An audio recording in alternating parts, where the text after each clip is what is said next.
BOODLEBOBS, bedtime stories. Don't forget to subscribe.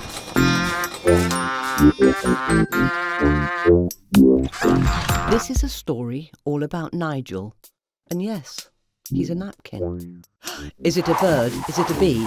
No, it was Nigel, turning himself into a bird or a bee because, being a napkin, he could fold himself into any shape he liked. And it always had to be just so for Nigel. Perfectly straight lines and sharp creases, which made him irritatingly niggly. Origami, pronounced origami, is an art form, he boasted. Shape or size is never a problem, he continued, becoming a pyramid, then changing his mind and becoming a lampshade. Oh, but that was a mistake, because along came Malcolm, who was very attracted to lampshades, and Nigel, currently a lampshade, was very afraid of moths. He knew moths ate cardigans, socks, best jumpers, and, napkins. Or so Nigel thought, and fled to the safety of his drawer. "Oh, what's up with him?" Malcolm asked Lucy. "All I want to do is be friends." "He thinks you're going to eat him," sighed Lucy. "He doesn't know you're made of paper." "Oh, I don't eat paper," he exclaimed. "And besides, I wouldn't eat Nigel. It's not a good way to make friends." "Well, someone should explain that," said Lucy. "I'd ask Elsie for help." So Malcolm fluttered out of the window and headed towards the apple tree, where Elsie was swinging on a branch. Why do you live in an apple tree?" he asked. "Well, why not?" she replied, and carried on swinging.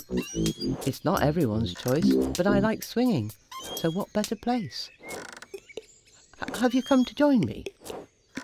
Malcolm hadn't, but he explained about Nigel, and Elsie just carried on swinging, so none the wiser, Malcolm went back to the kitchen. "You're made of paper, and I don't eat paper!" he shouted angrily into the drawer, but Nigel wouldn't budge.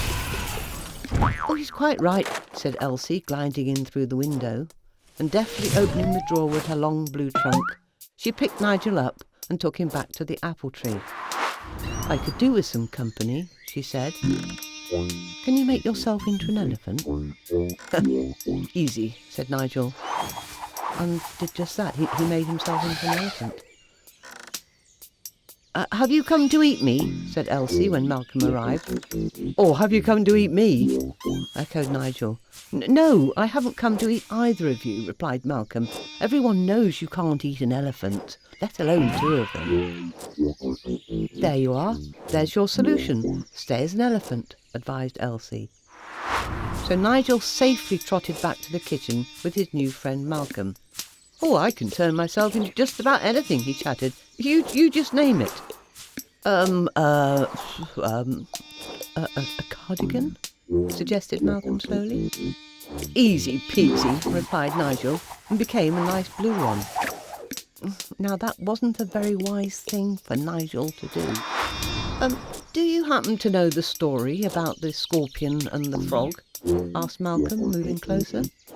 "No. Does it have a happy ending?" I'm afraid not," said Malcolm.